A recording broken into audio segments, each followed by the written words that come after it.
Un jour avec Jésus change ta vie. Une heure, une seconde. Ça s'agite de tous les côtés, je ne sais pas ce qui se passe. Mais... Ah, les enfants. Ah, oui, oui, oui. Que Dieu bénisse nos enfants. Mais avant de partir, tu vas partir, Joël? Ok. Okay. Je voulais juste donner une parole de Dieu pour le groupe, et en particulier pour les bergers que Dieu vous a donnés, les pasteurs, Brigitte aussi qui est là en tant que leader. Dans Ésaïe 46, 10, 11, Ésaïe 46, 10, 11, Dieu dit: je dis, mon projet se réalisera et je mettrai en œuvre tout ce que je désire. Elle disait tout à l'heure, les promesses de Dieu se feront. Mais c'est moi qui appelle d'une terre lointaine l'homme, la femme, chargés de réaliser mon projet. Ce que j'ai dit, je le ferai arriver. Ce que j'ai prévu, je le mettrai à l'œuvre. On a parlé ce matin un peu, on a appris à mieux se connaître. Ils m'ont dit leur périple, tout ce qui est arrivé. Et je crois que Dieu voulait quelque chose de nouveau pour cette région-ci. Dieu voyait, des fois c'est un désert certaines régions. Et Dieu voyait. Et il a fallu qu'il parle à certaines personnes. À des gens qui étaient bien au Togo là-bas. Et Dieu les fait revenir en France. Dans une maison là. Et là il y avait quelque chose que Dieu avait prévu. Donc ils ont été un couple du changement. Pourquoi? Parce qu'ils ont une autre vision de l'Église. Ce que vous vivez ici, je peux vous dire, on ne le vit pas partout. Et conservez-le, votre identité, mais ça va aller plus loin de ce qu'on croit. C'est que le projet de Dieu, ici, va se réaliser. Ce que Dieu a besoin, c'est quelques hommes, quelques femmes qui sont dit, moi je suis là, je suis là. Donc le projet va se faire, mais à un moment c'est sûr que il faut répondre présent et dire tout ce que tu veux faire, Seigneur, fais-le. Donc il a commencé à faire quelque chose. Donnez la main d'association à ce que l'Esprit est en train de faire, mais aux leaders que Dieu vous a donnés. Parce que tout seul, ils ne peuvent pas y arriver. Mais vous, tout seul, vous ne pouvez pas arriver si vous n'avez pas des leaders selon le cœur de Dieu, avec le caractère de Jésus. Alors l'histoire de quantité, ça appartient à Dieu. Mais si vous bâtissez quelque chose d'extrêmement solide, des fondements enracinés, j'aimerais vous dire que la suite va venir très tranquillement. Parce que des fois, j'étais dans une église, là, 180 personnes. Et j'ai parlé, j'ai dit, écoutez, parce qu'ils ont une vision de quantité énorme. C'est à fond les manettes pour l'évangélisation. Je leur ai dit, mais si Dieu vous envoie 200 personnes demain, l'église va doubler, qu'allez-vous faire de ces gens-là? Mais ils sont incapables. C'est pourquoi? Parce que le pasteur fait tout. Le pasteur, c'est l'homme qui a tout faire. Il a formé très peu de leaders et les gens sont encore au biberon. Donc parce que si le Seigneur nous envoie 200 personnes, il va falloir s'en occuper. Parce que 200 personnes, gloire à Dieu, l'église augmente de 200. Mais 200 personnes, excusez-moi, en restant très positif, c'est 200 problèmes qui arrivent aussi. Il va falloir changer des couches. Parce que vous allez voir ce qui va se passer. Ils vont vous apporter un paquet de trucs là. En plus, leurs problèmes, leur passé. Maintenant, on a d'autres problèmes qu'on est en train de voir. Rick Warren en parle, c'est qu'on a des gens avec des problèmes mentaux. Et ça, c'est pas évident de s'occuper de quelqu'un. Et le reste, et le reste. Et ces gens-là, vous devez les prendre, les amener dans le royaume de Dieu, en faire des disciples, et afin qu'ils se reproduisent. Donc, 2 personnes, 3 personnes, ça sera impossible. Mais Dieu a prévu le projet. Et vous savez une chose, les projets de Dieu se réaliseront tout le temps. L'essentiel, c'est qu'il trouve quelques personnes de disponibles et qui sont à dire sur l'autel, vas-y Seigneur, tu peux compter sur moi. Si Dieu trouve quelqu'un, voilà, elle est prête là. Si Dieu le trouve, l'avenir de cette région est pourvu. J'aimerais vous dire. Donc, tout à l'heure, j'étais là. C'est pas que j'ai une vision, machin. Je suis pas tellement dans les visions. Moi. Et gloire à Dieu, j'y crois aux visions. Mais j'ai vu, j'étais un peu là. Je pensais à Reinhard Bonnke et tout ça. Et il me semble que, ça y est, il est entré par l'allée centrale du ciel. Les témoins l'ont vu là, tous ceux qui l'ont précédé, et qui ont dû l'applaudir, et qui ont lui dit, bien, rentre, bon et fidèle serviteur. Ça y est, tu es arrivé. Mais le hic là-dedans, c'est qu'on est encore là, et nous devons poursuivre et atteindre ce que le Seigneur a prévu. Et il nous a passé le relais. Il reste encore dans cette planète Terre 3 milliards et quelques qui n'ont pas encore entendu parler de Jésus. Sur les 7 milliards 800, on arrive aux 8 milliards bientôt, il y en a 3 qui n'ont pas entendu. Si on s'y met vraiment, si ça devient vraiment une priorité, je peux vous dire que l'évangile du royaume peut être annoncé dans toutes les nations, et quand cet évangile aura atteint les nations, alors viendra la fin. La fin viendra. Donc, moi j'ai dit, j'étais là, je n'ai pas parlé à Renard Bonquet, mais je lui ai dit, moi je ferai ma part là-dedans, j'irai. Donc, on y va ensemble. Alors, je vous bénis. Je ne sais pas, parce qu'ils ont des projets, des avenirs, mais le projet de Dieu pour cette région va se faire. Avec vous ou sans vous, mais ce soir on va dire au Seigneur, avec moi, avec moi, avec moi. Il y avait un vieux chant qui disait, oui, je peux compter sur toi, oui, à chaque moment, à chaque heure, mais le Seigneur me dit, est-ce que moi je peux compter sur toi? D'accord? Donc, merci Seigneur pour les hommes et les femmes que tu as appelés d'une terre lointaine. Ils ont été chargés de réaliser le projet de Dieu, et en tout cas ce que toi tu as dit, tu es assez grand pour le faire arriver. Dieu va le faire arriver. Béni soit Dieu. Pour les temps de changement qui arrivent ici dans l'église L'Amandier de Jésus. L'Amandier va fleurir, mes amis. Ça va fleurir de tous les côtés là. Est-ce que vous voyez les fruits? Est-ce que vous voyez les amandes? Amen. Gloire au Seigneur. Est-ce que vous voulez confesser avec moi la parole de Dieu? Est-ce que vous voulez la confesser assis ou debout? Debout. Dites avec moi, je crois dans mon cœur que Dieu a ressuscité Jésus. Et je confesse avec ma bouche que Jésus est mon Seigneur. Oui, je suis né de nouveau. Dieu est mon Père. Je suis son Fils. Je suis une nouvelle créature. Toutes les choses anciennes sont passées. Et toutes choses sont devenues nouvelles. Je peux faire toutes choses par celui qui me fortifie. Je sais que j'ai la vie éternelle. La vie et la nature de Dieu sont en moi. Et par le sang de Jésus, j'ai vaincu les œuvres du diable. Et celui qui est en moi est plus grand que celui qui est dans le monde. Jésus a dit qu'il ne me quitterait jamais, ni ne m'abandonnerait pas. C'est donc avec assurance que je peux dire, le Seigneur est mon secours, je n'aurai peur de rien, car c'est Dieu qui produit en moi le vouloir et le faire pour son projet bienveillant. Et mon Dieu pourvoira tous mes besoins selon sa richesse, avec gloire en Jésus-Christ. Oui, le Seigneur est mon berger, je ne manquerai de rien. Le Seigneur est ma lumière et mon salut. Le Seigneur est le soutien de ma vie. De qui aurais-je peur? Que Dieu soit remercié, lui qui me fait toujours triompher en Christ et qui propage à travers de moi le parfum de sa connaissance. Maintenant, il n'y a donc aucune condamnation pour moi, car je suis en Jésus-Christ. La loi de l'Esprit qui donne la vie en Jésus-Christ m'a libéré de la loi du péché et de la mort. En effet, c'est en lui qu'habite corporellement toute la divinité. Vous dirait que voilà, vous essoufflez en ce moment, hein, ça ne va plus là. Ah, dites avec moi, j'ai tout pleinement lui, qui est le chef de toute principauté et puissance. Dieu ne m'a pas donné un esprit de crainte, mais un esprit de puissance, d'amour et de maîtrise de moi-même.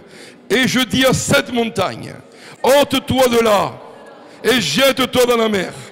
Et si je ne doute pas dans mon cœur, et je crois que ces choses que j'ai dites, je les verrai s'accomplir. Parole du Seigneur. je donne à vos pasteurs, puis le photocopier en avant.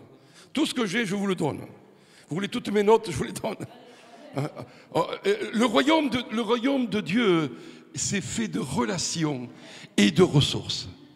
Des fois, je ne comprends pas que des gens veulent se garder leurs ressources. Ce que j'ai reçu, c'est pour vous, c'est pas pour me mettre en avant ou mettre mon ministère en avant. Donc je vais continuer à vous parler un petit peu de ce changement radical. On a parlé, tout commence par la repentance, oui, d'accord. Après une rencontre avec Dieu, je n'ai pas parlé de la révélation de la parole, je vous ai parlé d'un réveil. Le 5e point, si vous avez vos feuilles, c'est relations. S'il y a véritablement parmi nous un authentique changement, nos relations vont changer. Est-ce que vous le croyez? Ce n'est pas possible que nos relations demeurent les mêmes si nous disons Dieu nous a changés, Dieu nous a transformés. Je vais vous faire voir un petit peu. J'ai fait un petit séminaire qui s'appelle « Les 12 caractéristiques d'une église en bonne santé ». Donc je vais vous citer juste deux des points. Et ça, c'est Philippe Jaurès, qu'on était ensemble à Vision Méditerranée. On avait réfléchi, on était 7 pasteurs, et on s'est dit tous ensemble, qu'est-ce qu'une église en bonne santé? D'accord? Si je vous pose la question ce soir, comment vous voyez une église en bonne santé? D'accord? Alors je vous en donne 2. Ce soir, une chose importante, c'est nos relations. Donc, vous allez voir, le point des relations va arriver. Et pendant qu'il arrive, je vais quand même vous citer certaines choses.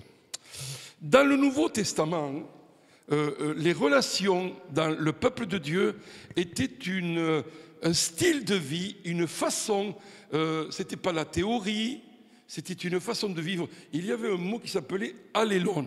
Allélon voulait dire les uns les autres, les uns les autres. Dans le Nouveau Testament, c'était vraiment les uns avec les autres. Ce n'était pas les uns contre les autres. Ce n'était pas les uns, c'était les uns pour les autres. Et j'aimerais vous dire que vous trouvez cette expression 58 fois dans le Nouveau Testament. Je ne sais pas de quoi je parle là, par rapport à ça. Vas-y, envoie une dia. Voilà. Celui-ci. On va commencer par celui-là. Mais je vais vous citer certains versets où l'expression revient les uns les autres. Il dira « Soyez pleins d'affection les uns vis-à-vis des autres. Encouragez-vous les uns les autres. Pardonnez-vous, soumettez-vous les uns les autres. Veillez les uns sur les autres. Mettez vos dons au service des autres. Dites la vérité dans l'amour par rapport aux autres. Regardez les intérêts des autres au-dessus des vôtres. Portez les fardeaux les uns des autres. Parce que maintenant, vous n'êtes plus des étrangers. Vous êtes membres les uns des autres. Et vous comprenez, ce n'était pas juste des titres, des théories, un sermon que je devais prêcher ce soir. C'était vraiment un style de vie. Et vous le voyez, des fois j'ai vu quelques péplums, en ce moment ils sortent plein de films sur la vie de l'apôtre Paul et plein de gens. Et vous les voyez, ils étaient tellement ensemble, ils vivaient ensemble, ils étaient vraiment membres de la même famille, mes amis. Cette famille, c'est Dieu qui vous l'a donnée. Est-ce que vous le croyez? Que Dieu, vous avez une église, une famille de sang, vous ne l'avez pas choisi, vous l'avez pris dans la tête. Hein. Je n'ai pas choisi mon père, je n'ai pas choisi. Mais dans la famille de Dieu, aujourd'hui, il y a vraiment une réalité où nous sommes membres de la famille les uns des autres. Donc, il faut que nous apprécions ces moments. Cette journée, il faut l'apprécier. Parce qu'on n'aura pas une autre journée comme celle-ci. Donc, il faut apprécier tout ce qui a été fait, donné. On n'est pas là comme des assistés à tout prendre, des sangsues, à dire c'est bien la famille, mais tu ne te donnes pas dans la famille. Dans la famille, il y a une réciprocité. Et c'est ça que je crois dans ce que je dis. Et je regardais l'histoire des uns des autres, mais j'ai vu qu'il y avait aussi les uns des autres, mais du style négatif. J'ai celui-ci là, des fois on n'a même pas enseigné ou même lu, mais Seigneur, cela, on le pratique facilement. Vous voulez que je vous en cite quelques-uns? Ok, continue. Parce que là, ça c'est mes notes, mais là, ça je vous en parlerai une prochaine fois, si vous voulez, pour avoir des... ouais, ok. Mais j'ai trouvé ceci, écoutez ceci, parce qu'à un moment donné, il va y avoir les uns les autres quelque part. Vas-y, continue. Voilà, ok. Voilà. Écoutez ceci, voyez-vous, je n'ai mis que quelques-uns, hein, mais déjà si on arrive à pratiquer dans nos relations, s'exhorter, être un serviteur, apporter les fardeaux, pardonnez-vous réciproquement, c'est pas évident, hein? Ok. Et Jésus l'a résumé, bien sûr, aimez-vous les uns les autres comme je vous ai aimé. Passe à l'autre, parce que l'autre, il va y avoir un blanc sûrement. L'autre, voilà. Ok. Voilà, ce blanc-là. Ok. Ok, mais ne passe pas encore à l'autre, passe à celui-là. Ok. Le blanc là. Ok. Vous voulez que je vous donne les commandements négatifs dans la Bible? Je vous donne les références. Ok. Ne vous mordez pas les uns les autres. Ne vous mentez pas les uns les autres. Ne vous provoquez pas les uns les autres. Ne soyez pas jaloux les uns des autres. Ne vous jugez pas les uns les autres et ne vous plaignez pas les uns des autres. J'ai dit cela, Seigneur, on ne l'a même pas entendu ni prêché, mais on peut les pratiquer les 6 à la fois. Pas vrai? Se plaindre, hein? Je peux les redire? Oui, bien sûr, avec joie. Et je peux vous donner les références aussi, c'est vrai. Mais là, bon, ne vous mordez pas les uns les autres. J'ai jamais vu, parfois, j'ai vu des querelles où entre chrétiens et même ministères, on était comme des pitbulls. C'est mon église, c'est mes chrétiens, pourquoi tu me... C'est terrible des fois, il y a des choses terribles. Ne vous mentez pas. Aujourd'hui, j'ai vu dans le monde chrétien, le mensonge, parfois c'est monnaie courante. Ouais, j'ai vu... Pas ici, non, ici, non, ici, c'est pas possible. J'ai vu un jeune qui était dans les affaires, qui vendait des clims, et il m'a raconté un peu comment il faisait les affaires. Mais mon ami, il a truandé une petite mamie, il lui a mis une clim réversible pour 10 000 €, alors que la petite mamie, elle avait besoin même pas du petit chauffe-eau qu'on a en face là. Mais il a roulé dans la farine, il était content. J'ai dit non, moi je ne marche pas avec ça. Et pourtant, il dirige la louange le dimanche matin dans son église. Alléluia, gloire à Dieu. Tu parles. Ne vous provoquez pas les uns les autres. Ne soyez pas jaloux des uns des autres. La jalousie, des fois, est un venin, un poison qui a tué, mes amis, l'ambiance de Dieu ou des ministères, jaloux de l'église en face, jaloux de la quantité. On ne doit pas être jaloux, c'est pourquoi? Parce qu'on est dans la même famille. S'ils réussissent, moi je réussis. S'ils perdent, moi aussi je perds. Un jour, il y avait John Arnott qui était venu à Valence. On était 30-35 pasteurs. Et il parlait que lorsque le réveil est arrivé à Toronto, les gens venaient beaucoup à l'église, mais lui, il était prêt à dire à certains pasteurs du coin, mais venez et prêchez. Beaucoup venaient, mais ils ne voulaient pas, parce que mon prêcher dans une ambiance de réveil, t'as intérêt d'être dans le coup, hein. Tu ne veux pas leur raconter, Bartimée est monté sur l'arbre, et l'autre, non. T'as intérêt d'être dans le coup. Il me dit, prêchez, tout ça. Et puis, il a vu qu'ils étaient jaloux. Il a vu que, par exemple, des pasteurs mettaient des programmes spéciaux, alors qu'ils n'avaient jamais, parce qu'ils ne voulaient pas que les gens aillent à l'église de l'airport, là. Et puis, mais à un moment donné, il nous a balancé une question. Il a dit ceci, par rapport, vous savez, à cette question d'église, des gens qui sont en train d'implanter des églises, et comment on fait, tout ça. Il dit ceci, admettons que Jésus vienne dans ta ville. Jésus vient à Congénie, c'est ça? Il a eu l'idée, le Seigneur, de louer cette maison qui est presque en face, que tu nous disais, toi Brigitte, et il a dit, je vais ouvrir l'église en face de l'Amandier. Qu'est-ce que nous faisons? Chez Jésus, c'est pas bon. Chez Jésus, c'est l'hérésie.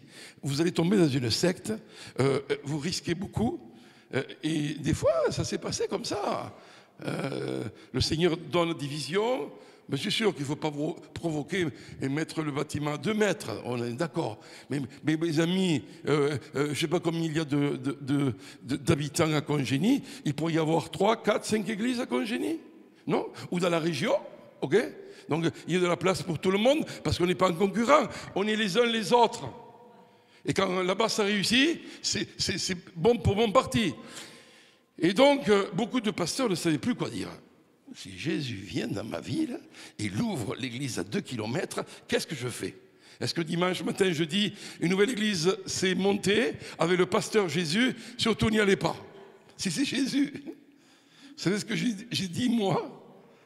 Moi, j'ai dit, je ferme mon église et on va tous chez Jésus parce que Jésus a le réveil et moi je ne l'ai pas. Et les gars ils m'ont regardé comme si j'étais un extraterrestre. Mais parce qu'on est dans la même équipe. On est ensemble. Voyez-vous, le Nouveau Testament, c'était une force active. Ils travaillaient tous pour le royaume de Dieu. Il paraît qu'au 1er siècle, dans Jérusalem, il y avait plus de 100 000 chrétiens. Est-ce que vous croyez que le dimanche matin, les 100 000, ils étaient dans le temple? Impossible. Ils étaient partout. Ils étaient dans les maisons, ils prêchaient l'évangile. Quelqu'un disait, on entendait parler de Jésus partout, le long des haies, près des squares, près des lavoirs. Jésus était prêché, annoncé, parce qu'ils pensaient que Jésus allait arriver à cette époque-là. Donc après il y avait des enseignants, il fallait envoyer les lettres, mais c'était un organisme vivant. Il n'y avait rien d'une organisation, parce qu'ils étaient les uns avec les autres. Et les relations étaient authentiques. Et nous devons retrouver cette authenticité dans les relations. Une famille remplie d'affection. 1 Corinthiens 12, 25, nous devons prendre soin les uns des autres. Il y a des moments donnés où j'ai besoin de quelqu'un et des fois j'ai beaucoup porté. Mais à force de beaucoup porter, tu ne t'occupes pas de tes problèmes et un jour ça te pète dans le masque ou dans le casque. Hein? Et c'est ce qui m'est arrivé à un moment donné. Donc Seigneur, merci pour ce temps qu'on a passé ensemble. Okay? Il y a eu de l'enseignement, il y a eu le repas, on a rigolé ensemble, on a tout fait ensemble. Peut-être qu'il faut pleurer ensemble, j'en sais rien. Mais en tout cas, il est là. Et Jésus l'avait bien compris. Et les 2 points qui pour moi sont primordiaux par rapport aux relations, c'est l'amour et l'unité.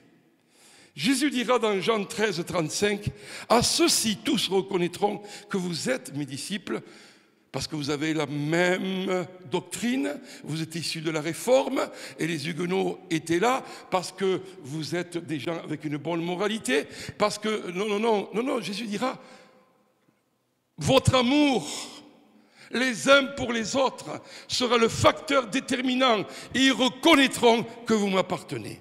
J'aimerais vous dire que le facteur amour est souvent absent dans ce monde chrétien. Et il faut que nous renouvelions notre amour.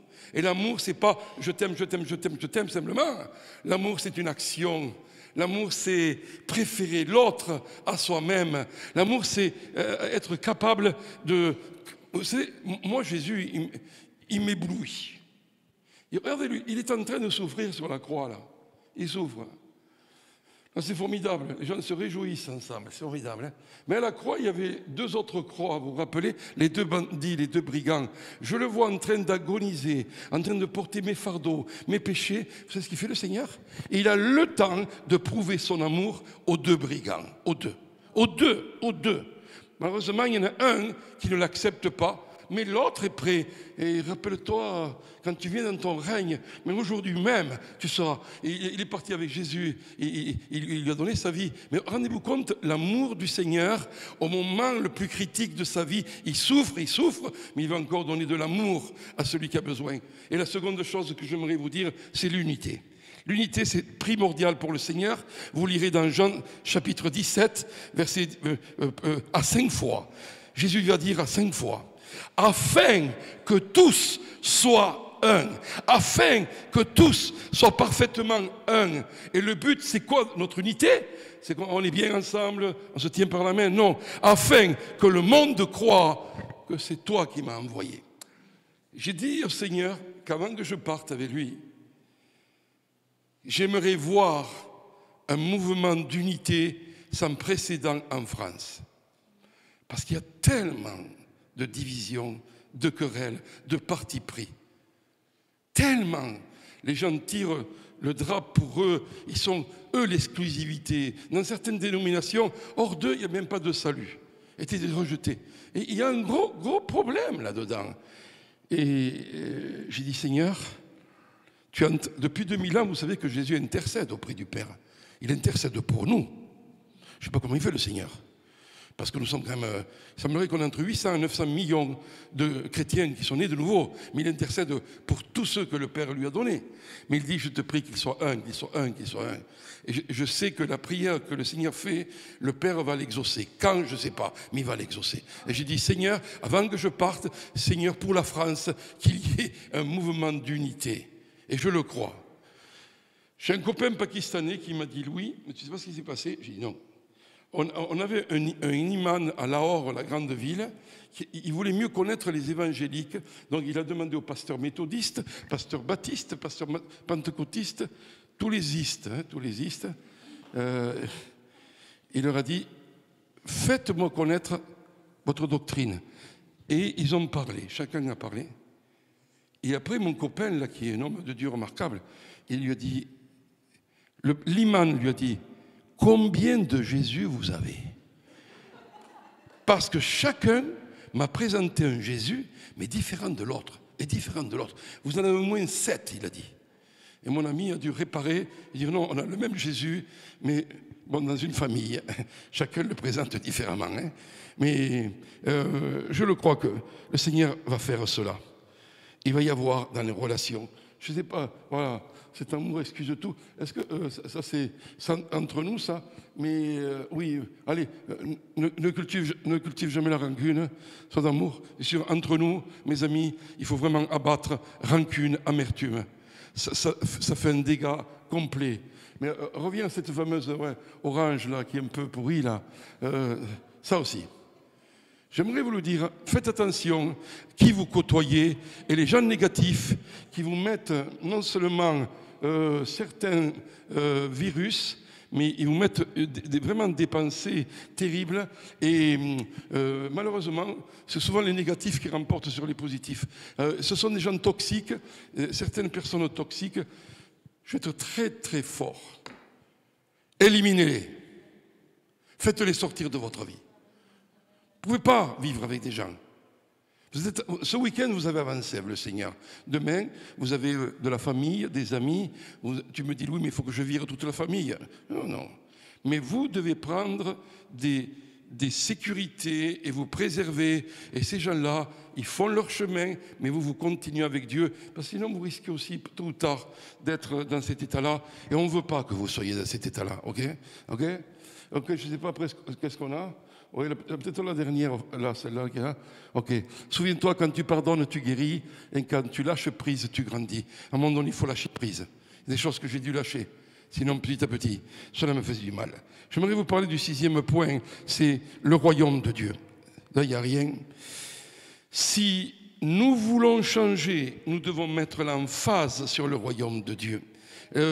L'Église, c'est une chose. OK? L'Église, c'est nous. L'Église locale, il y a l'Église avec un grand E. Jésus, je dis souvent, Jésus bâtit son Église, les hommes bâtissent la leur, soit dans l'Église que Jésus bâtit. Parce qu'il est le fondateur et celui qui va défendre son peuple. Donc notre emphase, il est où? Vous savez c'est quoi? Et Jésus le dira très simplement, il dira dans Matthieu 3:2, la première prédication du roi, le roi vient et il dit... Repentez-vous, car le royaume des cieux s'est approché de vous. Et il parle. Et j'aimerais vous dire qu'il y a 2000 ans, lorsque le roi Jésus, le roi des rois, le Seigneur des seigneurs, vient sur la planète Terre, il y a une confrontation entre deux royaumes. Le roi de la lumière vient confronter le roi des ténèbres, et qui a vaincu le roi de la lumière. Okay? Le roi de la santé divine vient contre le roi de la maladie, et le roi de la maladie, il a pris une grande gifle, parce qu'à la croix, tout est accompli, et nous le croyons. Le roi de la joie, et Christ était rempli de joie, il vient donner un coup de poing au roi de la tristesse. Jésus envahit, et mes amis, il prend le terrain, et partout où il passe, il allait de lieu en lieu, faisant du bien, et délivrer tout ce qui était sous l'empire du diable. Christ est venu, et son royaume a été établi parmi nous.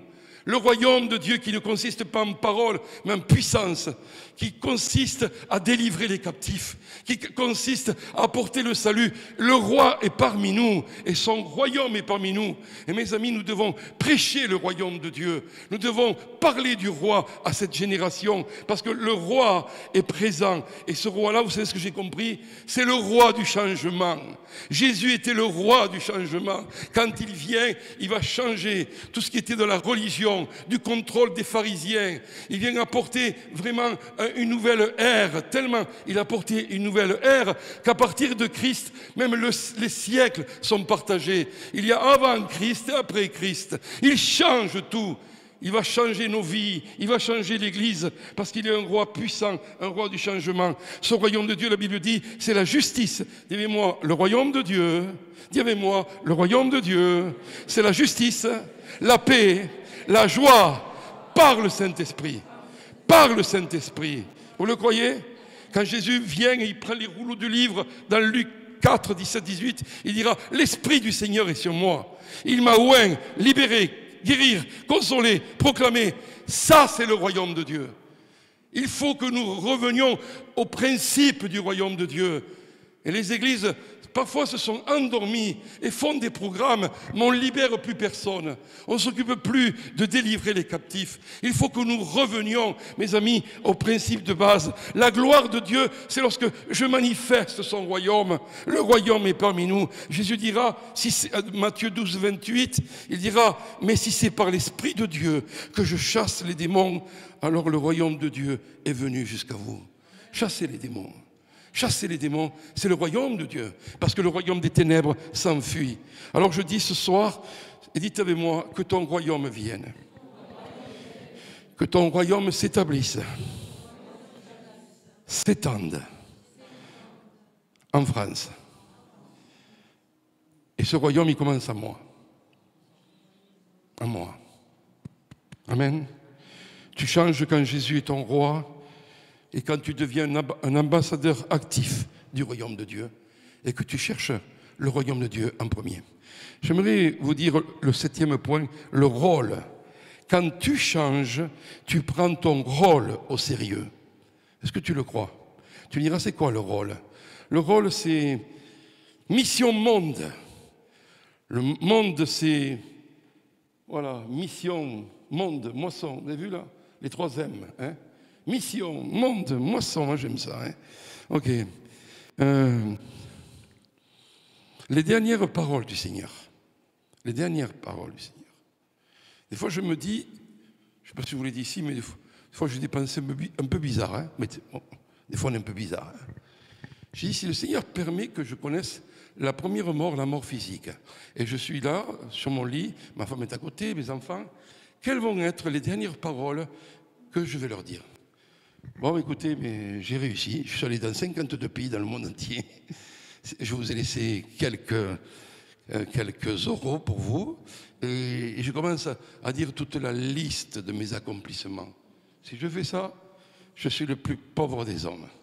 Si je commence à m'enfler comme, vous savez, le crapaud, là, hein, on a des crapauds, on gonfle, hein, et on passe à côté. Il me semble que je vais dire les choses les plus importantes de ma vie. D'abord, si je n'avais pas Jésus dans ma vie, je n'aurais pas réussi ma vie. Je vais leur dire l'importance de Jésus et de l'appel du royaume de Dieu et de l'éternité pour leur dire mettez vos vies en règle parce qu'on va se retrouver là-haut et j'espère qu'on se reverra. Mais je vais leur parler des valeurs de la vie. Et je vais leur dire, et j'aimerais que vous puissiez continuer à faire ce que j'ai entrepris. Jésus va partir et il leur dit, et surtout, allez, construisez des cathédrales, allez, faites des mouvements religieux, allez, et mettez vos ministères en avant, allez, et appelez-vous apôtres, bishops et tout le reste. Non, il n'a pas dit ça. Il a dit, allez, et faites des nations des disciples. Moi, quand je vois ces cartes-là, j'ai envie de plonger là-dedans. Seigneur, il y en a tellement que je ne suis pas allé là-dedans. Je veux y aller. Il dira, mais il faudra que vous alliez. L'église est un endroit d'où l'on part. Après avoir été rassasié, vous êtes témoin, ambassadeur, vous êtes des missionnaires en puissance. Oui ou non? Et missionnaires en 2 mots, hein? Vous n'avez pas démissionné de suite.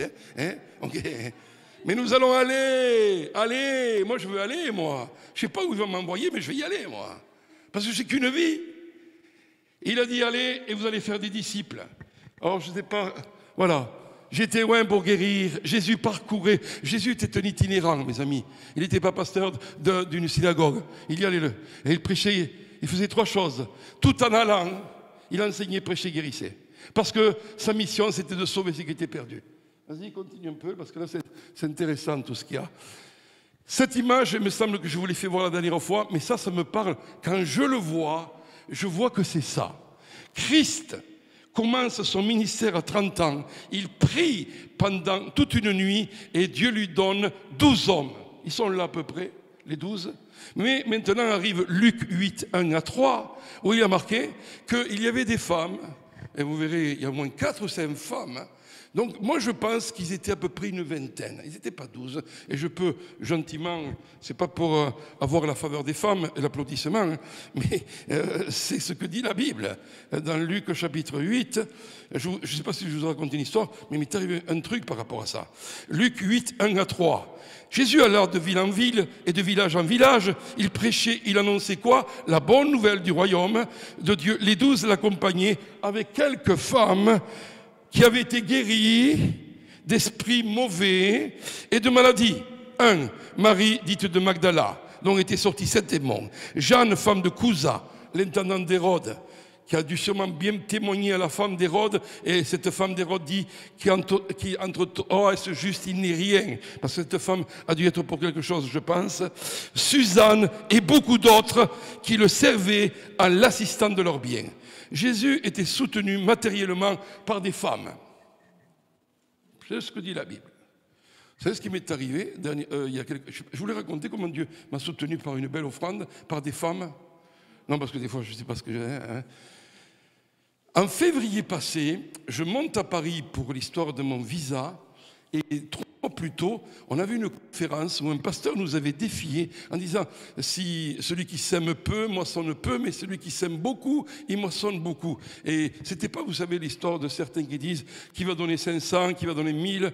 Mais bon, il a dit si vous êtes capable de donner 1000 € pour le royaume de Dieu, et c'était pour une grande croisade d'évangélisation, je crois que c'était au Togo ou autre chose, au Bénin, et je me suis senti interpellé. Et je dis, Seigneur, 1000, c'est beaucoup, hein, c'est énorme pour nous, mais j'ai dit, je vais le faire. Donc j'ai apporté 1000, mais les 1000, je les ai partagés entre 3 ministères dans lesquels je crois, cet homme qui nous a défiés à Toulouse, et 2 autres ministères que je crois qui sont sur le front et qui travaillent. Donc Seigneur, j'ai donné, je le crois. Et c'était fin novembre, décembre arrive, j'ai rien reçu, janvier j'arrive, j'ai rien reçu. Des fois je dis Seigneur, mais moi j'ai semé quand même. Et février arrive. Février, je monte à Paris pour déposer mon visa et j'arrive devant l'ambassade, c'était fermé. Avec des paroles en arabe que j'ai rien compris. Un Pakistanais arrive et me dit oui, l'ambassade est fermée parce qu'au Pakistan, c'est un jour férié, donc à Paris, c'est fermé. Et je dis, moi je suis monté, je me suis payé le billet, l'avion, monté et maintenant c'est fermé. Mais le gars me dit, maintenant il y a une possibilité, c'est que vous donniez le dossier à un de vos amis et mardi qui arrive, il peut le remettre et ça peut marcher aussi comme ça. Donc j'ai donné mon dossier. Mais j'ai prêché, parce que le pasteur latino avait fait un programme, à 10h il m'attendait pour faire 3-4 heures sur le Saint-Esprit, donc j'ai donné le Saint-Esprit, après il me dit oui, il y a le groupe de louanges, tu peux les aider, j'ai prêché au groupe de louanges, et après il me dit, parce que les latinos sont comme ça, hein, c'est pas le programme ABCD, le soir il y avait une réunion de jeunesse, tu veux prêcher, j'ai prêché aux jeunes. Le lendemain je me réveille, il y a un pasteur africain qui était dans le coin, il m'a mené à Saint-Denis, j'ai prêché, et à 2h30, j'ai prêché de nouveau chez les latinos. Et j'étais claqué. J'allais prendre le billet à Orly. Et je suis rentré dans le bâtiment et j'ai voulu dire au revoir à ses amis latinos. Tout d'un coup, une petite femme, comme ça, vient vers moi et me dit, c'est vous que j'attendais. Ah bon? Et je ne l'avais pas vu parce que je les connaissais un peu. Et elle tenait, frère, de la part du Seigneur, elle me donne une enveloppe. Au poids de l'enveloppe, j'ai compris qu'il n'y avait pas 20 euros, je peux vous dire. Mais j'ai attendu, j'ai prié pour elle. Elle était la seule chrétienne, sa famille était sorcellerie, médium et tout ça. J'ai prié. Et tout d'un coup, j'ai à peine fini de prier, je ne l'ai plus vue. Je suis parti et j'ai ouvert l'enveloppe. Vous savez ce qu'il y avait dans l'enveloppe? Il y avait 50 billets de... non, 40 billets de 50. Il y avait 2000 euros. Le Seigneur me dit, fin novembre, tu m'as donné 1000. Double, on peut lire sur le double? Double d'offrande. Par une femme. Parce que j'avais dit, Seigneur, je veux que les femmes, bon, elles sont parties les tiennes. Mais moi, tu as des femmes, quelque part, qui vont m'aider. Et Dieu soit béni. Amen. Vous le croyez? C'était un mouvement que Jésus a débuté. Si Jésus revient aujourd'hui, le mouvement est devenu un monument. Est-ce que vous le croyez? On a un monument. Ce n'est pas l'histoire des murs, mais c'est figé, c'est statique. Ça ne bouge plus là-dedans. Parce que des fois, ça contrôle. Mais peut-être que je l'ai déjà dit. Des fois, je n'ai même pas vu des monuments. J'ai vu des musées. Mouvement qui devient mouvement devient monument musée. J'étais dans une église réformée en Belgique, un grand temple de l'église réformée.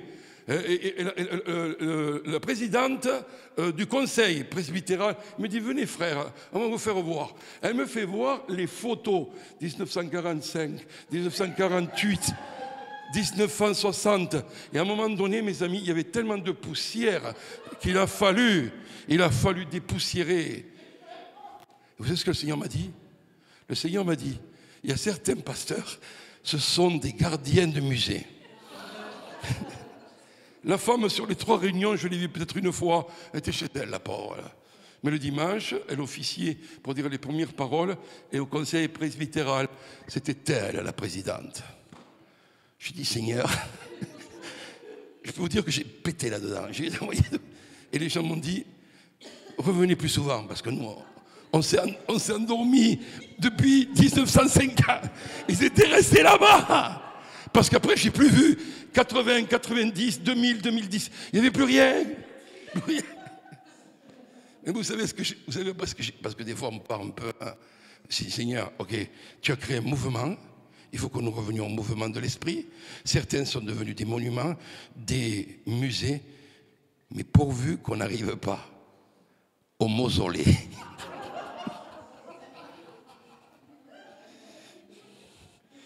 J'ai été dans certains cimetières. J'ai vu des mausolées, des petites maisons. Et ils en ont mis des milliers d'euros là-dedans. Et ils m'ont dit que de temps en temps, en Guadeloupe, tout ça, j'ai vu, des fois, on vient, on sort la table, et on sort le repas, et on mange avec le mort. On est là. Jésus dira, laissez les morts enterrer les morts. Que Dieu nous permette que nous retrouvions le mouvement de l'esprit. Ce mouvement, nous sommes en train de faire ce que Jésus a fait. Il a commencé à faire, former des disciples qui à leur tour feraient eux-mêmes des disciples. Quand il y a un mouvement, les ministères ici se reproduisent en vous, mais vous commencez à vous reproduire. Choisissez quelqu'un dans lequel vous allez vous investir, vous reproduire, et cette personne, elle commence, mes amis, le mouvement devient exponentiel, il est inarrêtable. C'est plus qu'un évangéliste qui vient, il sauve 10 personnes, il les met là et en avant. Non, non, c'est une église qui est en train d'enfanter la vie, ce que je prophétise pour vous aussi. Regardez un peu, qu'est-ce qu'il faudra faire? Vas-y. Notre mandat, il est là, hein. Il est dans le monde entier, prêcher la repentance. Qu'est-ce qu'il faut prêcher? Continue. Faire un peu mes photos, là. Vas-y, continue. Il faut prêcher le cœur de Dieu à ce monde. Dieu a tant aimé le monde, oui ou non? C'est en anglais, vous avez compris. Hein. Dieu a tant aimé. Dieu a aimé l'Amérique du Sud, l'Amérique du Nord, l'Europe aussi, on ne la voit pas, mais il aime autant. Hein. Dieu a aimé le monde. Après, qu'est-ce qu'il faut faire? Il faut partir. Il faut partir. Comme ils sont beaux, les pieds de ceux, les messagers de paix. À un moment donné, mes frères et mes sœurs, eh oui, il faut partir. Il faut aller. Parce que ça ne sert à rien de savoir qu'il faut aller et on reste dans nos chaussures, dans nos pantoufles. Il faudra aller prêcher l'évangile. Il faut aller dans le monde entier parce qu'il a dit. Et qu'est-ce qu'il faudra faire? Mais bon, un peu comme Louis Jiménez. Il est parti. Mais moi, je suis parti au Pakistan. Mais vous pouvez partir en face de chez vous. Mais dernièrement, j'ai témoigné à la voisine d'en face. Des fois, le monde est à côté. Béni soit Dieu. Mais il faut que nous ayons une vision globale de l'évangélisation. Je suis témoin à Jérusalem, mais aux extrémités de la terre. Et croyez que ça donne une dimension. Vas-y. Là, il y a quelques photos au Pakistan. C'est mon ami, là. Voilà, on a prié pour les gens malades. La femme a été guérie, là. Elle devait être opérée. Le Seigneur l'a guérie. Avant, c'était la personne qui avait eu une AVC qui ne parlait plus. Avant. Celle-là, et le Seigneur a permis qu'elle parle à nouveau, la retrouver la voix. Il faut prêcher quoi? Il faut prêcher Jésus. Jésus. Il faut prêcher, il faut revenir à la base. C'est Jésus qui doit être prêché. Et ce Jésus, mes amis, j'aime bien cette photo que j'ai trouvée, la prochaine. Il faut prêcher Jésus. Jésus crucifié, Jésus ressuscité, le lion de Juda. Et maintenant, le Saint-Esprit dans le monde entier est en train de toucher l'humanité. Dieu est à l'œuvre et c'est le temps de prêcher l'évangile. Je dis, Judas avait le meilleur pasteur, leader, il a vu Jésus, mais à la fin il se plante. Pourquoi? Parce que souvent les problèmes d'église ne dépendent pas du leadership, mais une conversion de cœur. On a des problèmes parce que les gens ont adhéré à l'église, viennent à l'église, ils ont maintenant, on les voit, il faut lever les bras, on lève les bras. Qu'est-ce qu'il faut faire maintenant? Le baptême, ils se baptisent. Mais des fois, les gens ne sont pas nés de nouveau. C'est simplement des sympathisants. Et nous devons prêcher de nouveau la conversion du cœur. Ça, j'ai bien aimé ceci. Ça, c'est le chrétien vers de terre. Vous n'êtes pas des vers de terre, ok? Vous n'êtes pas des vers de terre. Vous n'allez pas finir vers de terre. Vous n'allez pas toujours ramper dans la poussière. Mais lui, il est content. Il vient parce qu'un jour, il a vu un papillon. Il boit un bon coup, comme on a bu ensemble, d'accord? Et le gars, depuis quelques années, il vient à l'église et il a vu quelqu'un. Et il lui dit, mais vraiment, tu as changé, parce que moi, je n'ai pas beaucoup changé. Je suis toute ma vie vers de terre. Le gars lui dit, mais c'était le but. Le but, c'est que tu changes, oui ou non? Le but, c'est que nous soyons transformés. Le but, c'est que Christ nous a vraiment, vraiment enlevé la vieille nature et on est déjà nouveau. On doit tous finir papillon, oui ou non? Moi, je ne finirai pas vers de terre, je peux vous dire. Parce qu'en plus, bon, j'arrête là. Ok, cette image, vous l'avez fait voir. Cette fille, elle sera marquée à vie dans ma pensée. Je ne sais pas si je la reverrai un jour au Pakistan, mais j'ai chassé un paquet de démons. J'ai eu un combat pendant 5-6 minutes, elle était par terre, elle me regardait avec des yeux de baïonnette. Elle m'avait tué 10 fois, la fille. Elle me regardait, elle ne voulait pas. Mais à la fin, les démons sont partis. Et donc, elle revient le lendemain, mais le lendemain, quand elle est arrivée, elle m'a embrassé. Et moi, je ne sais plus qui c'était, cette fille. Et le pasteur me dit, mais Louis, c'est celle que tu as délivrée hier. Donc tu reviens un petit peu en arrière. Avant et après, celui qui est en Christ est une nouvelle créature. Même physiquement, mes amis. Je ne sais pas comment elle s'appelait, elle s'appelle Saba. Saba. J'ai dit, Seigneur, ça valait le coup que je me paye le voyage pour Saba. Parce que j'ai appelé le pasteur, il me dit, Louis, elle est là. C'est un disciple de Jésus. Elle marche avec Jésus. Depuis les 6 mois, elle est reconnaissante. C'est ça que nous devons prêcher. Celui qui est en Christ. Et les églises manquent de véritable conversion, je peux vous le dire. Et après, le caractère chrétien. Après, je ne sais pas. Voilà. Bonquet, il est là, Bonquet. Bonquet. Il prêche l'évangile, les champs sont blancs, mais les champs se transforment, le blé se transporte et se transforme en des milliers d'hommes et de femmes. Le temps de la récolte est là, mes amis. J'aimerais vous le dire. Nous allons moissonner. Notre frère est parti. Il a quand même récolté 70 millions. C'est pas mal. Mais malgré ça, il y a des mouvements qui l'ont critiqué. Mais tant pis pour eux. Mais lui, près du trône, on va le retrouver. Donc c'est le temps de dire, vous savez quand le Seigneur dit, priez donc le maître de la moisson d'envoyer des ouvriers dans la moisson, car la moisson est grande et il y a peu d'ouvriers. Il le dit ça. Moi, dans la pensée du Seigneur, oui, il y a beaucoup de pasteurs. Il y a de plus en plus de prophètes. Les gens cherchent les prophètes. Ah, maintenant, c'est plus les prophètes, c'est les apôtres. Et maintenant, à la mode, c'est les bishops. Donc, tout le monde est en train de nous sortir, mais le Seigneur me dit, c'est ce qu'il me dit le Seigneur, ce qu'il me manque, ce sont des ouvriers. Des ouvriers. Vous les avez vus dans les saints, les ouvrières, hein? La reine, elle est là, elle est tranquille, mais les ouvrières, elles sont bonnes, hein? De fleur en fleur, un petit peu de pollen de là, un petit peu de pollen, elles ramènent tout, et la reine, elle est belle. Hein? Mes amis, il nous faut être ouvriers dans la moisson. Il faut que nous soyons sur le terrain. L'exemple le plus frappant, c'est le bon samaritain.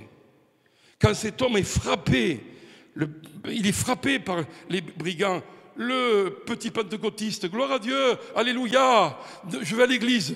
Et tu laisses celui qui est frappé. Le baptiste, il va dire, non, le baptême c'est le plus important, cet homme n'est pas baptisé, je le laisse tranquille. Et je peux vous en donner des vertes et des pas mûres, mais le samaritain, il s'approche, il le prend, il commence à le soigner, il va l'amener à l'hôtellerie, il paye pour lui, parce qu'il doit partir. Jésus est le bon samaritain, il t'a pris là où tu étais, il a bandé tes plaies, et il a payé à la croix pour que tu sois racheté. Et Jésus dira, et vous, allez et faites de même. Le problème que nous avons, vous savez c'est quoi? C'est qu'il semblerait qu'il y ait une détente difficile à mettre les choses en pratique.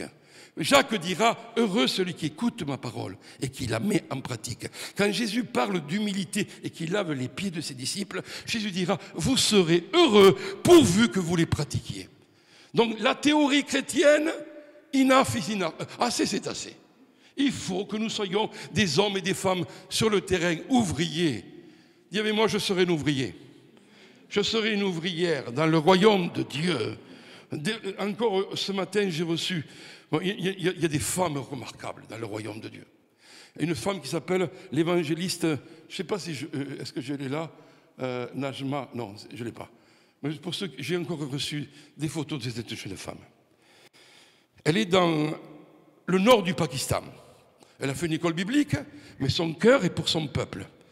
Et elle est allée dans les montagnes de Chitral, ça s'appelle, et elle est allée dans des villages perdus, où le grand évangéliste n'ira jamais, parce qu'il n'a pas l'hôtel à 5 étoiles, l'offrande à $10 000 et tout le reste. Parce qu'aujourd'hui, malheureusement, on est dans des trucs, et aujourd'hui nous avons un autre problème, c'est que les fameux chanteurs du Seigneur, ils en veulent autant, ou si ce n'est pas plus, au niveau des cachets. On est dans les cachets. Certains devraient prendre un cachet d'aspirine, ça leur ferait du bien. Cette femme, vous savez ce qu'elle a pensé? Là-haut, comment je vais toucher ces gens-là? Vous savez ce qu'elle a fait? Elle a trouvé une petite machine à coudre. Elle est allée dans des villages et elle a appris à coudre certaines femmes. Au début, juste à coudre. En leur apprenant à coudre, elle leur a donné un métier et elles vont s'en sortir. Et après, les femmes disent, mais qu'est-ce qui vous motive de venir nous chercher là, perdus? Et c'est là qu'elle va gentiment leur parler de Jésus, de l'amour de Dieu. Elles n'ont jamais entendu parler de Jésus. Il y a des peuplades qui ne connaissent pas le nom de Jésus. Il y aurait plus de 640 peuplades où il n'y a même pas un évangile, un Nouveau Testament perdu. Et donc, elles leur disent, tu veux venir chez nous? On va t'offrir un thé. Et pendant ce moment du thé, elle amène ces femmes à Jésus. 1, 2, 3, 4, elle les amène. Dernièrement, elle m'a dit, Louis, j'ai une vieille bagnole, les pneus sont complètement usés, il y a la neige, on ne sait pas comment on va faire pour monter là-haut, et en plus, on n'a pas de baptistère. Donc, ce qui s'est passé, c'est que moi, je me suis senti interpellé. De suite, j'ai envoyé 200 € et pour qu'elle change les pneus. Nous, des fois, vous avez nos problèmes. Là, c'est pour le royaume de Dieu. Pour le royaume de Dieu. Elle a changé les pneus. Elle a trouvé une vieille piscine de bébé. Elle est montée là-haut et des dizaines de femmes sont baptisées aujourd'hui. Et là, aujourd'hui, elle me disait, Louis, parce qu'elle est maligne, la fille. C'est comme Esther. Esther est maligne. Elle a une stratégie pour aller jusqu'au roi, si le roi le veut bien. C'est incroyable. Mais je ferme la parenthèse. Vous savez ce qui s'est passé? C'est qu'elle a fait des cours de couture et à la fin, par exemple, de 3 mois, elle leur donnait comme un diplôme, mais plus que ça, on a réussi à acheter une dizaine de machines à coudre et chacune, pas toutes, mais une grande majorité, a eu sa machine à coudre. Donc, elles ont la machine à coudre, elles ont un métier pour leur famille, et en plus, elles ont Jésus comme bonus. Ça, c'est le royaume. Ça, c'est ça que nous devons retrouver l'esprit d'être un ouvrier dans le royaume. Amen. Transformation. Gloire à Dieu. Alors dis avec moi, je veux changer et je serai un acteur engagé, un ouvrier dans la mission de Jésus. Il y a un homme de Dieu qui s'appelle C.S. Lewis. C'était un philosophe chrétien anglais. Il a dit un truc très très fort. Il a dit ceci: l'Église existe seulement et avant tout pour attirer les hommes à Christ et d'en faire des petits Christ.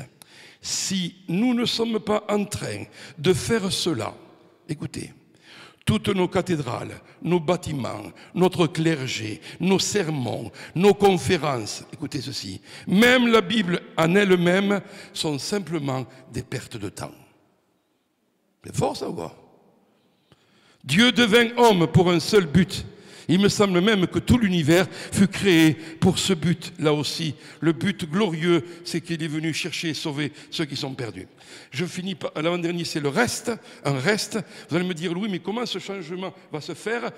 Mais je ne crois pas que l'Église, dans sa totalité, va entrer dans le changement. Dieu agit toujours par des restes. Un reste, une minorité. Et je le trouve dans Romains 11, 5. Le contexte, c'était Élie qui a fait une grosse dépression. Il se croit tout seul et Dieu lui dit, t'en fais pas Élie, t'es pas le seul. J'en ai 7000 aussi. Ils n'ont pas plié. T'en fais pas. Tu ne seras pas le grand ministère de tous les temps. J'ai prévu d'autres choses.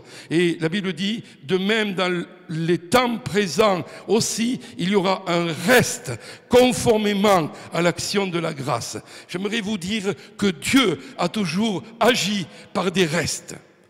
Est-ce que vous ne pensez pas que les Huguenots étaient des restes? C'était la totalité? Non. Dieu agit toujours par un reste. Regardez, lorsqu'il y a 30 000 personnes, soldats avec Gédéon, à la fin, ils finissent combien? 300. Un reste. C'est toujours un reste. Dieu n'a pas besoin de milliers et de milliers, c'est un reste. Et je dis ce soir que vous êtes ce reste de Dieu. Un reste qui a grandi en quoi? En caractère, en loyauté, en intégrité, en humilité, en générosité. Vous êtes le reste de Dieu pour cette région. Et Dieu va se servir de ce reste-là. Vous avez su persévérer, continuer à grandir parce que vous êtes la réponse de Dieu pour cette région. Nous serons des précurseurs du changement de Dieu. Nous serons un pôle d'attraction et les gens verront qu'on ne joue pas à l'église. On est l'église du Dieu vivant et vrai. Nous sommes une armée vivante du Seigneur. Nous sommes les conquérants de ce siècle. Nous allons faire la différence parce que notre vie est vouée à Jésus et à l'Évangile. Nous n'avons qu'une vie et nous l'avons mis sur l'autel de Dieu. Nous sommes l'offrande et que le feu descende et consomme nos vies. Ce reste, il fera une percée. Il fera entrer un peuple nombreux. Regardez le peuple nombreux qui va entrer dans le royaume de Dieu. Et c'est sûr que ce local sera si petit, mais faites des réunions plein air, faites des choses pour Dieu. Nous sommes ce peuple-là, nous allons conquérir pour le Seigneur, mais avec un reste. Et c'est pour ça que des fois c'est difficile. Parce que des fois, j'ai vécu des... Je vous raconte une histoire. Je vais au Kenya, des églises de 5 000, 7 000, 10 000 membres. Et il y en avait une qui avait 5 cultes le matin parce qu'ils ne pouvaient pas rentrer les 7-8 000, ok? Et ils me disent, Louis, écoute, ça c'est un truc dur pour moi. Voilà, il y aura les chants, 8 minutes, les annonces, 7 minutes, tu prêcheras 6 minutes. Je dis, Seigneur, mais la prédication, elle est plus courte que l'annonce. Je dis, là, j'ai rien compris. Là. Et ils me sortent ça, et les 5-6 cultes, ça sera pareil. J'y vais, mais le dernier culte, j'ai dépassé les 7 minutes. C'était la fin. Là, il me virait, tant pis pour moi. Et j'ai prêché le Seigneur. Et les gens étaient là, étaient contents. Je suis sorti dehors, j'ai vu des Mercedes, j'ai vu des gens bien, et les gens aisés de la ville. Et vous savez, je n'étais pas impressionné, mais j'ai eu une grande offrande. Je m'étais payé le voyage, j'ai eu $0. 0, j'ai rien eu. Mais le Seigneur m'a fait un cadeau. Il y avait un pasteur baptiste qui me dit, Louis, on va aller à 3 heures en dehors de Nairobi et tu as prêché l'évangile aux Maasai. Vous savez, les grands là, avec le long cou, Louis au pays des Maasai. J'ai dit, Seigneur, tu es bon. Jamais j'aurais pensé. On arrive là, on a eu 400 personnes. Et le pasteur me dit, tu vois, ces gens-là sont en train d'arriver là. Je ne sais pas comment ils ont fait d'heures à pied pour venir t'écouter. J'ai dit, 8 heures. 8 heures pour moi, oui. Ils sont levés à 2 heures du matin. Ils sont venus. Ils sont venus. Alors maintenant, voici l'auditoire que j'avais devant moi. Plein de gens. J'avais des gens avec... avant, ils avaient des trous aux oreilles. Hein.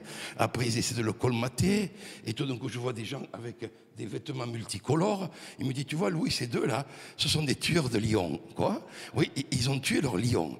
Louis qui prêche l'évangile aux tueurs de lions. Moi, j'étais en joie parfaite. Hein. On a fait 6 heures de réunion. Je pense que dans des églises, il leur faut 2 ans pour faire ce qu'on a fait en 6 heures. J'ai prêché le salut. J'ai prêché au pasteur, j'ai prophétisé au pasteur, j'étais heureux comme un pape, mes amis. Mais tout d'un coup, le pasteur dit, on fait l'offrande à l'homme de Dieu. Mais moi, j'en voulais pas d'offrande, pas surtout pas de... Ils mettent une grande couverture, et là, mes amis, j'ai jamais vu autant de choses diverses. De tout, il y avait. Il y avait un peu d'argent, il y avait des dollars, il y avait une poule qui est sortie. Après, il y avait des bijoux, des machins. Seigneur, mais c'est quoi cette histoire? Et bon, on finit. Ce qui est dommage, je n'ai pas pris de photos. Il faut que je retrouve le pasteur Baptiste, parce que lui, il avait pris des photos. Et à la fin, le pasteur vient, il me dit, Louis, tu nous as bénis, on veut te donner une belle offrande. Il m'a donné une offrande comme ça, là. Je dis, Seigneur, ça c'est l'offrande du siècle, ça. Et moi, je plaisantais. Et il me dit, mais ça représente $12. Non, ben, c'était dévalué, là, au Kenya, c'était... Quand j'ai pris cet argent, vous savez, c'est l'argent de la veuve qui a donné. C'était de l'argent sain. Je n'osais même pas le toucher. Et je dis, Seigneur, tu me diras comment l'investir. Je le mets dans la poche. Le dernier jour, je m'en vais à Kibera. Kibera, en Arabie, c'est un des plus grands, ou le plus grand bidonville du Kenya. 1,5 million dans un bidonville. C'est ce que c'est? Donc on est parti. Et moi j'aime ça, l'aventure, on y va, vous n'avez pas peur. On est parti par des ruelles. J'ai vu qu'il y avait des truands de partout. C'était terrible, on voyait que c'était un jeu. Et là, dans le bidonville, il y a plein d'églises. Plein d'églises. Et tout d'un coup, on rentre dans une église. Je n'ai jamais vu des gens aussi joyeux, célébrant Jésus comme là. Par rapport à l'église des riches avec les Mercedes, ça n'avait rien à voir. Ils étaient là, et ça partait. Moi, je me suis monté sur les chaises, on a fait la fête. Je me suis lâché, j'ai dit, ça dans la réunion, on y va. Et tout d'un coup, le pasteur me dit, le Seigneur me dit, c'est là que tu dois investir les $12. 12 ou 30, je me rappelle, mais ça me semble que c'est 12. L'église était en bois, et ils avaient comme ici, des tentures. Et j'avais vu qu'il n'y en avait que 2 ou 3. Mais le reste, il n'y avait rien. Mais moi, je ne savais rien de leurs besoins. Et j'ai dit au pasteur, écoute, j'ai reçu ça du peuple des Maasai et prends-le pour toi. Le pasteur me voit, il commence à avoir des larmes. Il me dit, mais justement, il nous manquait $12 pour finir et mettre toutes les tentures de différentes couleurs. J'ai dit, mais fais-le dans le nom du Seigneur.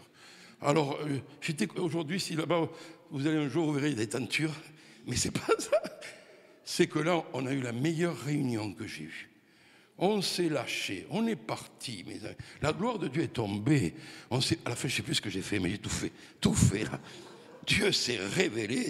Et voilà. Parce qu'il y avait un reste dans un bidonville qui était prêt pour le Seigneur. Je vous prophétise que vous serez ce reste. Et je finis simplement en vous disant ceci. Le vrai changement, il finira par une ressemblance de plus en plus grande au Seigneur Jésus. C'était changement. Il y a des gens, des fois, ils me disent, c'était formidable, on était dans la présence de Dieu, Dieu nous a bénis. Mais en sortant, Ils vous critiquent le pasteur, ils vous critiquent l'autre, ils sont en train de se plaindre. Je dis, mais ça sert à quoi que vous ayez autant de réunions pour après avoir un aussi mauvais caractère? Je leur ai dit ça. La ressemblance à Christ. Je ne sais pas si vous avez lu des versets. 1 Jean 4, 17. Nous sommes dans ce monde tel qu'il est, tel nous sommes. 1 Jean 2, 6. Celui qui affirme demeurer en Christ doit aussi vivre comme lui-même a vécu. Mais alors, le Seigneur, il nous met les choses d'équerre. Hein. Dans Luc 6, 40, il dit « Le disciple n'est pas supérieur à son maître. » Et ça, c'est vrai. Mais Jésus dira « Tout disciple bien formé » C'est pour ça que la formation est importante. Tout disciple bien accompli, il sera comme le maître, il fera comme le maître. Et la Bible dit dans un autre verset, il fera des œuvres plus grandes que le maître.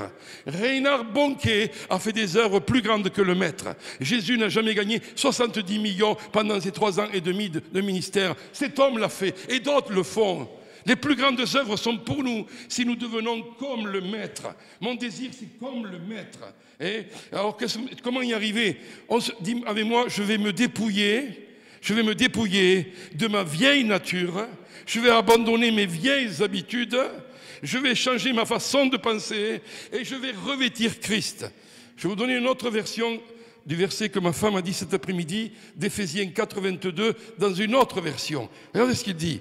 Vous devez vivre une vie complètement nouvelle, façonnée par la main de Dieu, une vie renouvelée de l'intérieur et manifestée par vos actions extérieures à mesure que Dieu produit en vous son propre caractère. Le Seigneur est en train d'agir dans nos vies, dans nos cœurs.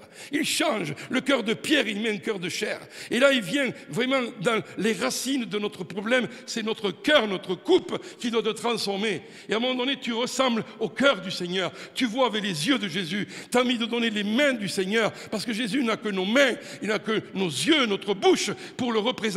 Et à un moment donné, tu es connecté avec lui. Et tel il est, tel nous sommes dans ce monde. À Antioche, ce fut la première fois que les disciples furent appelés chrétiens. On disait, ce sont des petits Christ. Est-ce que nous ne voulons pas être appelés des petits Christ, là où nous allons, dans notre travail? Mais il semblerait, mais vous êtes comme celui dont tu parles tout le temps. L'amour, les pensées, les actions, le caractère, l'humilité, la radicalité de Jésus est en nous. Parce que Jésus était radical, mes amis. Tu veux être mon disciple? Renonce à tout. Prends ta croix, suis-moi et je te ferai pécheur d'hommes. Il nous faut retrouver, mes amis, tout cela dans le nom de Jésus. Apprendre Christ dans le don de ma vie. Apprendre à voir ce que le Père fait et je vais le reproduire sur la terre. Jésus était intègre parce qu'il prêchait ce qu'il disait, mais il vivait ce qu'il prêchait. Il y avait une totalité, il n'y avait pas en lui un divorce entre ses pensées, ses paroles et ses actions. Ce qu'il pensait, il le disait, ce qu'il disait, il le faisait. Et les gens disaient, mais regardez, il fait tout à merveille. Les gens étaient admiratifs par ce Seigneur-là, par son humilité, sa bonté, sa compassion, sa sagesse. Seigneur, je veux être comme toi. Dis avec moi, je vais être comme toi, dans mes pensées, dans mes paroles, dans mes actions. Oh Seigneur, apprends-moi. Il n'y a personne comme toi. Je veux te ressembler, te ressembler, te ressembler. Voilà, j'ai fini.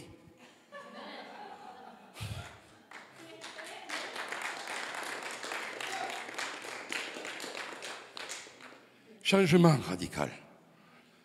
2020, tu me diras, Louis, comment ça va être? Si tu ne changes pas, kiff en 2019. Mais si tu changes, c'est déjà à la fin de cette année, tu dis, Seigneur, non, là je vais changer avec ton aide. Je peux te dire que 2020 peut être l'année la plus glorieuse de ta vie. 2020 peut être une joie, une immensité. Tu vas rentrer dans les œuvres de Dieu et Dieu te dit, et du reste là, s'il te plaît, tu t'en occupes pas. Hein? Tous tes soucis, tu t'en es mis plein la tête, moi je m'en occupe, ça c'est rien. Tu t'occupes de moi. Dieu va s'occuper de nous. Mes amis, 2020 peut être une année glorieuse pour le reste de Dieu. Et je le dis, vous ferez et vous verrez ce que le Seigneur a déclaré. Je dis que vous ne passerez pas à côté du plan de Dieu. Je dis que vous allez entrer dans des plus grandes œuvres. Le Seigneur est là et je veux changer. Mais rappelez-vous, comme j'ai dit la première soirée, il faut que quelqu'un se lève. Moi, Déborah, quand l'armée était dans la défaite, je me suis levé. Seigneur, merci pour cette soirée. Merci surtout pour ces 2 jours ensemble. Quelle joie d'être avec ton peuple. Quelle joie d'être avec un peuple qui a faim et soif des choses du Seigneur. Seigneur, on est devant un défi, c'est le changement. Le monde l'a compris. Les changements sont de plus en plus rapides. Et ces changements, parfois bien sûr, dans le monde, ils sont préfabriqués. Et il y a quelqu'un qui tire les ficelles parce qu'il voudrait amener le peuple dans une direction. Nous n'allons pas nous conformer. Nous allons être différents. Mais nous allons vivre les changements que ta parole nous dit et que l'Esprit pousse en ce moment. Nous voulons nous repentir. Seigneur, je me repens. Je me repens de beaucoup de choses dans ma vie. Des choses que j'ai faites en 2019 et ça n'a rien porté. Seigneur, pardonne-moi, pardonne-moi. Ce soir, je te dis, je veux des nouvelles rencontres avec toi. Des nouveaux moments d'intimité avec toi. Je veux aller, Seigneur, dans des révélations de ta parole comme jamais. Seigneur, je veux vraiment te dire de m'aider à comprendre ce que tu es en train de dire et de faire en ce moment. Seigneur, merci. Merci parce que il y a des nouvelles relations. Demandez à Dieu de vous donner des nouvelles connexions et relations, des relations du royaume qui vont vous faire grandir. Seigneur, nous voulons entrer dans ces relations-là. Seigneur, nous te demandons que nous comprenions une fois pour toutes le rôle, la mission pour laquelle tu nous as établis ici-bas. Seigneur, merci. Merci ce soir pour les choses qui sont en train de devenir précises dans nos vies. Père, merci parce que tu es en train de faire des choses nouvelles sur le point d'arriver et tu es en train de nous le dire. Seigneur, merci parce que, oui, le reste est là. Et je te prie que ton Église soit à ta ressemblance. Nous voulons des petits Christ partout. Des petits Christ qui envahissent ce monde. Au nom de Jésus, au nom puissant de Jésus, je dis Amen, Alléluia, ça se fera, oui ou non? Ça se fera? Amen? Ok. Juste, ça, je vous le laisse pour vous, je ne sais pas si on a le temps de le faire, mais il y a un homme de Dieu qui s'appelle Dutch Sheets, qui dit que, quand je préparais tous ces trucs de changement, je tombais sur des mails où justement des hommes de Dieu comme lui parlaient du changement, d'accord? Il avait dit que l'Église, à la fin d'une réunion, devrait prendre au moins 15 minutes de prière. Et il disait, voilà, prier pour le corps de Christ, afin qu'il soit prêt pour cette nouvelle vague du réveil. Parce qu'elle vient, la vague, elle est là. 2, prier pour de nouveaux niveaux de compréhension dans l'Église. Nous sommes en train de comprendre certaines choses que nous n'avons pas comprises dans les années passées. 2, pour de nouvelles stratégies pour toucher ce que Dieu appelle les perdus et qu'il est en train de chercher. Dieu cherche des perdus, mais nous aurons besoin d'autres stratégies. Et 3, pour faire de nouveaux disciples. Comment l'Église va faire de nouveaux disciples? Comment on va les former? Et il disait aussi que des voix se lèvent ou se réveillent dans chaque courant, dénomination, race ou génération qui vont avoir le cœur de Dieu et qui vont l'expérimenter. Alors sa prière était celle-ci: Seigneur, que ta merveilleuse épouse, donc c'est nous là, se concentre sur ton Fils. Que nous reconnaissions la saison où nous sommes et que nous soyons prêts pour cette vague gigantesque de réveil. Lui, il parle d'une vague gigantesque de réveil qui arrive. Que ton Église soit différente, qu'elle ressemble à Jésus. Et je préparais tout ça, et je dis, mais Seigneur, c'est la même chose, il le dit différemment. Être comme Jésus, agir comme Jésus. Et pour cela, il disait, l'Église doit mettre de côté les arguments doctrinaux, les traditions historiques et les traditions religieuses. Parce qu'avec ces gens-là, tu ne peux rien faire. Parce que pour eux, la tradition est plus importante que l'autorité de la parole de Dieu. Et ça, c'est un gros problème. Et de revenir aux bases de la parole de Dieu. Que nous puissions travailler ensemble et de ne plus perdre du temps. Je vous dis, mes amis, qu'on n'a plus de temps à perdre. C'est fini, là. On ne peut plus jouer et faire encore nos petits trucs, là c'est fini ça. Donne aux pasteurs et aux leaders des stratégies nouvelles pour conduire l'Église dans une véritable évangélisation, faire des disciples en grand nombre, et nous appelons, et bien sûr moi je l'appelle à cause de ce ministère que Dieu m'a donné, une nouvelle génération de vainqueurs qui se lèvent, des nouvelles voix qui vont percer. Nous appelons des amoureux passionnés de Jésus qui vont exprimer ton cœur, se consacrer à la prière, à l'étude de la parole de Dieu et à la moisson, une récolte sans précédent. Et j'aimerais vous le dire, nous sommes cette génération qui verra ce fameux changement. Moi, je le crois, je ne vis que pour ça. J'ai 61 ans et des poussières et je ne vais pas le rater. Il y a des jeunes qui vont rentrer comme nous, mais moi, je veux ma part du gâteau. C'est pourquoi? Parce que j'ai souffert 40 et quelques années où j'ai tout donné. Donc, je veux ma part. Vous vous rappelez, à 85 ans, Caleb, ils ont tourné 40 ans à cause des 10 espions là, et qui ont dit, c'est pas pour nous. Mais Josué et Caleb, vous vous rendez compte, vous avez la bonne vision, vous avez vraiment la perception, vous avez compris que vous allez faire une bouchée des géants, mais le peuple écoute 10 parce que c'est la majorité, et à cause de ça, ils vont devoir tourner en rond, mais à 85 ans, une génération a claqué, la génération Moïse a claqué, et maintenant, Josué dit, c'est le moment, et Caleb lui dit, écoute, j'ai 85 ans, mais j'ai autant de force qu'à 40 ans. Je peux vous dire que j'ai 61 ans, mais j'ai autant de force qu'à 40 ans. Et j'ai encore envie de gnaquer là, d'y aller là. Hein? Caleb, il est mort là. Et il dit, donne-moi ma part d'Hébron. Et le vieux papy, rempli de force de jeunesse, il n'a même pas pris le Mars là, et ça repart. Hein? Mais il a monté à Hébron. Et vous savez ce qu'il a dû faire? Il a dû tuer les géants qui auraient dû être tués 40 ans plus tôt. Et il se retrouve de nouveau devant les défis. Mais mes amis, cette fois-là, il ne les a pas loupés. Blam, blam, blam. Et Caleb a pris Hébron. Tu prendras ton Hébron. Tu prendras ta promesse. Dieu sera avec toi. Et pour la 10e fois, j'ai fini et je vous passe la parole.